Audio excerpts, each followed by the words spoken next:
23 जुलाई को जब आप शाम को 7 बजे पार्थिव शिवलिंग का निर्माण कर पूजन करोगे ना, तो उसमें ये मत सोचना कि महाराज जी ने गेहूं चढ़ाने का बोला था, जल्दी में मैं तो भूल गई, अभी ये चढ़ाना रह गया, अभी वो चढ़ाना रह गया, ऐसा हो गया वैसा हो गया। ना ना ना, थोड़ा आगे पीछे हो जाए, थोड़े बहुत कभी कभी लाइट चली जाती है, ऑनलाइन के समय पर पानी गिरता है, लाइट चली जाती है, तो मोबाइल पर हमारा जो यूट्यूब चैनल है पंडित प्रदीप मिश्रा विटलेश सेवा समिति का चैनल, उसको सर्च कर रखना। लाइट चली जाए तो मोबाइल पर उसको चालू कर लेना और पूजन करना। कोई आगे पीछे हो जाए, कोई बोलने में भी ऊपर नीचे हो जाए, चलेगा चलेगा। शिवलिंग बनाया, पार्थिव शिवलिंग बनाया। कई माताओं की आदत रहती है थाली की किनोर से हाथ को पोंछ कर उसको भी लेकर शिवलिंग में लगा दे।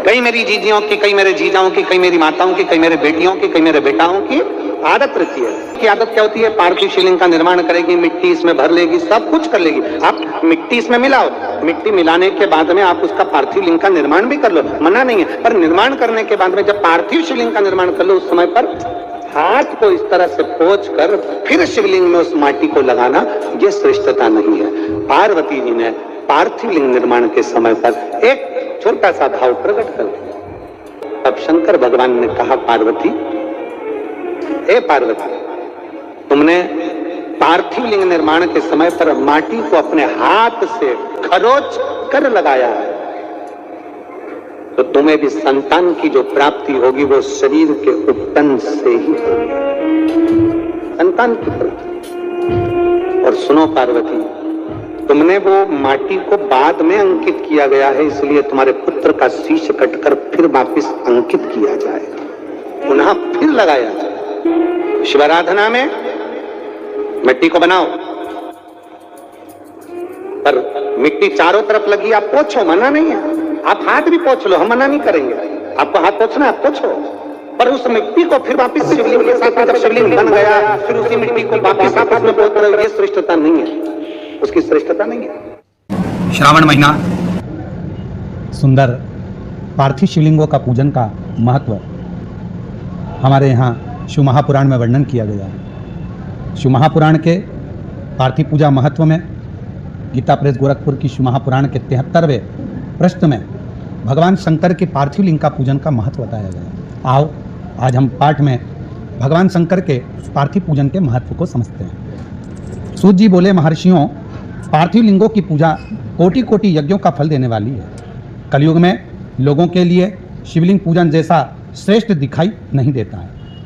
यहाँ पर सूत जी महर्षियों को वर्णन कर रहे हैं कि कलिकाल के अंतर्गत यदि पार्थिव लिंग का निर्माण किया जाए और पार्थिव लिंग का पूजन किया जाए तो वह निश्चित ही हमें फल देता है। वैसा दूसरा कोई साधन नहीं है। यह समस्त शास्त्रों का निश्चित सिद्धांत है। शिवलिंग भोग और मोक्ष देने वाला है। जब हम भगवान शंकर का पार्थिव लिंग का पूजन करते हैं, किसी कामना से करते हैं, किसी कार्यवश करते हैं, मोक्ष की प्राप्ति के लिए करते हैं, तो शिव महापुराण की कथा कहती है कि वो प्रत्येक कामना को पूर्ण करता है। शिवलिंग का पूजन करने में चाहे स्त्रियां तथा अन्य सब लोगों का अधिकार होता है। हम ज़्यादातर लोग कहते हैं कि स्त्रियां शिवलिंग का पूजन नहीं कर सकती या भगवान शंकर का अभिषेक पूजन नहीं कर सकती, पर यहाँ पर स्वयं सूत जी बोल रहे हैं कि शिवलिंग का पूजन करने में स्त्रियों का तथा अन्य सब लोगों का अधिकार है। द्विजों के लिए वैदिक पद्धति से शिवलिंग का पूजन करना चाहिए। अगर ब्राह्मण शंकर भगवान का शिवलिंग का अभिषेक पूजन कर रहे हैं तो उनको वैदिक रीति से करना चाहिए, परंतु अन्य लोगों के लिए वैदिक मार्ग से पूजा करने की सम्मति नहीं है। यदि साधारण व्यक्ति है, कोई अन्य व्यक्ति है, जिस भाव से भगवान शंकर के पार्थिव लिंग का पूजन करना है वो कर सकता है। उसमें उसको जरूरी नहीं कि वैदिक पद्धति से ही करेगा, वो अपने भाव से शिव जी को जल चढ़ाकर, दूध चढ़ाकर, दुर्वा चढ़ाकर, बेलपत्र चढ़ाकर किसी न किसी भाव से शिव का अभिषेक पूजन कर सकता है। श्री शिवाय। शिवलिंग के निर्माण को मिट्टी लाए, स्वच्छ जगह की, जल का छींटा दिया, रखा। जब शिवलिंग बनाया तो एक कलश पानी पहले से 2 घंटा, आधा घंटा, 15 मिनट, 20 मिनट पहले उसको रख दिया। उसी पानी से उसको गीला करा। गीला करने के बाद उसका निर्माण सबसे पहले बेलपत्री, बेलपत्री के ऊपर मिट्टी, मिट्टी के ऊपर रखकर शिवलिंग का निर्माण, फिर जलाधारी का निर्माण और शिवलिंग का निर्माण पूर्ण होने के बाद में फिर बाबा का सुंदर भाव से आप श्रृंगार करें, अभिषेक करें, पूजन करें। और एक बात याद रखना, का निर्माण किसी दूसरे से नहीं करवाना चाहिए।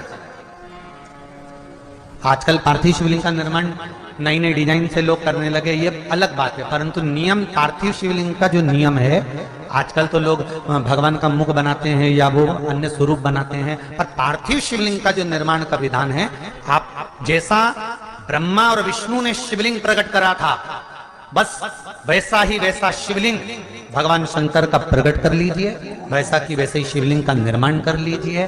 और शिवलिंग का निर्माण आप स्वयं अपने हाथों से करिए। क्यों?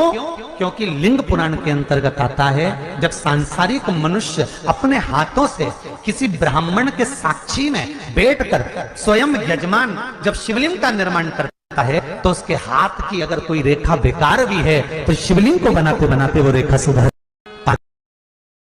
सावन के महीने में जितने लोग पार्थिव शिवलिंग बनाकर पूजन करते हैं, कोई सहजता नहीं है, करोड़ों करोड़ों पुण्य हमारे जीवन के प्राप्त हो जाते हैं, तब शिवलिंग बनता है। हमने कई बार कहा है, जब आप लोग शिवरात्रि पर शिवलिंग बनाते हो, सावन के महीने में सोमवार को शिवलिंग बनाते हो, सावन के महीने में शिवलिंग बनाते हो, अधिक मास में शिवलिंग बनाते हो, हम कई लोगों को पहले भी कहे, आज भी कहते हैं, महाराज आप अपने हाथ से शिवलिंग बनाओ। ब्राह्मण देवता तो कहेंगे लाओ मैं बना देता हूं, नहीं, आप अपने हाथ से बनाओ। क्यों?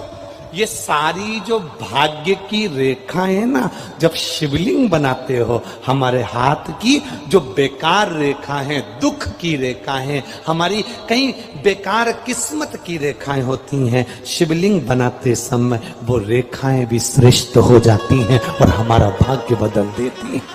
लीजिएगा, विसर्जन करते समय जब आप विसर्जन करें, पानी में अपने पात्र को, शिवलिंग को जब छोड़ें, उस समय पर ध्यान दीजिएगा कि शिवलिंग की जो जल की धार है, जिसका उत्तर की ओर जो जल की धार होती है, विसर्जन करते समय वो जल की धार अर्थात वो उत्तर का भाग हमारी ओर होना चाहिए, और थाली इस तरह से पकड़ें कि वो भाग हमको जब डालें तो वो भाग हमको दिखे, थोड़ा सा नजर आए पानी में डालते समय, और जब वो थोड़ा भाग दिखता रहे, और जिसलिए आपने शिवलिंग बनाया, जिस कामना से आपने शिवलिंग बनाया है, वो कामना उस भाग को पानी में देखते देखते बोल दीजिए, वो काम।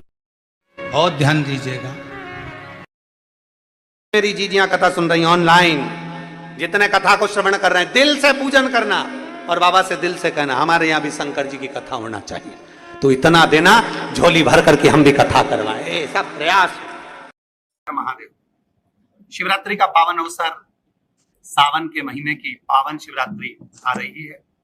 23 जुलाई को सावन के महीने की शिवरात्रि होगी। ऑनलाइन अभिषेक बाबा का आप और हम शाम को 7 बजे से 8 बजे तक 1 घंटा ऑनलाइन आकर शिव जी का पवित्र अभिषेक पूरा विश्व करेगा। उस पवित्र अभिषेक में आप और हम तो केवल एक शिवलिंग का निर्माण कर कर विसर्जन करते हैं, पर शिव महापुराण की कथा तो कहती है कि 4 पहर में 4 शिवलिंग का निर्माण करो और उसका विसर्जन भी तुरंत करो। कितना सुंदर वर्णन किया गया। पृष्ठ संख्या 544, कोटि रुद्र संहिता। शिवरात्रि के रात्रि के चारों पहर में 4 पार्थिव लिंगों का निर्माण करना चाहिए, और चारों पार्थिव लिंगों का निर्माण कर कर उसका आवाहन करना चाहिए। आवाहन कर कर पूजन कर कर उसका विसर्जन भी उसी क्रम में होना चाहिए, और बड़े उत्सव के साथ प्रसन्नता पूर्वक जागरण करना चाहिए, शिव जी की आराधना करना चाहिए, और भगवान शंकर की शिव नाम का ओम नमः शिवाय का जप करना चाहिए। भगवान शंकर को रिझाना चाहिए भजन कीर्तन के माध्यम से। ऐसे हमारे शिव महापुराण की कथा कहती है। पर निवेदन, अगर हम 4 पहर शिवलिंग का निर्माण नहीं कर सकते, पार्थिव लिंग नहीं बना सकते, चारों पहर हम पूजन कर कर विसर्जन नहीं कर सकते, तो कम से कम 1 पहर पूजन तो कर सकते हैं, 1 पहर पूजन धारण तो कर सकते हैं। इसलिए निवेदन है कि 23 जुलाई को जो सुंदर शिवरात्रि सावन के महीने की आ रही है, शाम को 7 बजे से 8 बजे तक आप और हम 1 घंटा पूरा विश्व, पूरा भारत, पूरे सनातनी एक होकर भगवान शंकर की पार्थिव पूजन करें और भगवान शिव जी की आराधना करें।